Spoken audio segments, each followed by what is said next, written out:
નમસ્કાર, આપ જોઈ રહ્યા છો સાવજ ન્યૂઝ। માણસા તાલુકા શહેર કોંગ્રેસ સમિતિએ મોંઘવારી વિરુદ્ધ રેલી યોજી। માણસા તાલુકા શહેર કોંગ્રેસ સમિતિ દ્વારા મોંઘવારી વિરુદ્ધ જન આક્રોશ અભિયાન। આ જન આક્રોશ અભિયાન રેલીમાં ભાજપ સરકાર વિરુદ્ધ સૂત્રોચ્ચાર સાથે રેલી નીકળી। માણસા કોંગ્રેસ કાર્યાલયથી રેલી યોજી માણસા મામલતદાર કચેરી સુધી સૂત્રોચ્ચાર સાથે રેલી યોજાઈ।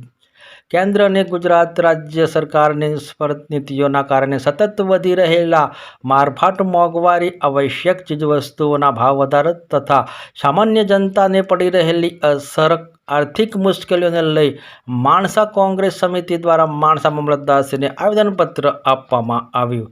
માણસા તાલુકા શહેર કોંગ્રેસના તમામ હોદ્દેદારો, કાર્યકર્તાઓ જન આક્રોશ અભિયાન રેલીમાં મોટી સંખ્યામાં જોડાયા।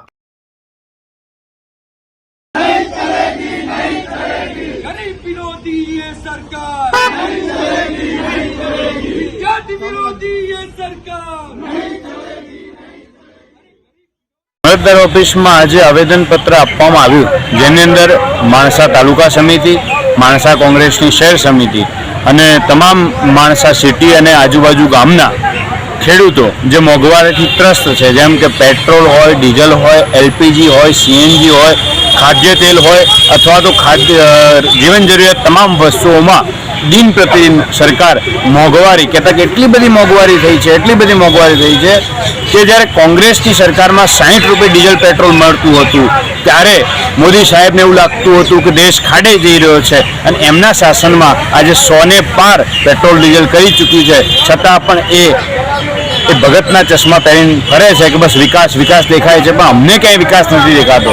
અમને તો ફક્ત ને ફક્ત સરકારમાં બેઠેલા બાબુઓનો વિકાસ દેખાય છે, બાકી ખેડૂતનો મરો છે, આમ પબ્લિકનો મરો છે। ખેડૂત કમ્પ્લીટલી એની મશીનરી ડીઝલ ઉપર આધારિત છે, જેમ કે ટ્રેક્ટર હોય, થ્રેશર હોય આદિ વગેરે વગેરે। તો એ ડીઝલની અંદર ભાવ વધે એટલે ખેડૂતને ગળે ફાંસો ખાવાનો વારો આજે આવી રહ્યો। સાથોસાથ ડીએપી હોય, યુરિયા હોય, તમામની અંદર આજે ભાવ વધારી અને ખેડૂતની કમર તોડવામાં આવે છે, સાથોસાથ આમ જનતાની પણ કમર તોડવામાં આવી રહી છે।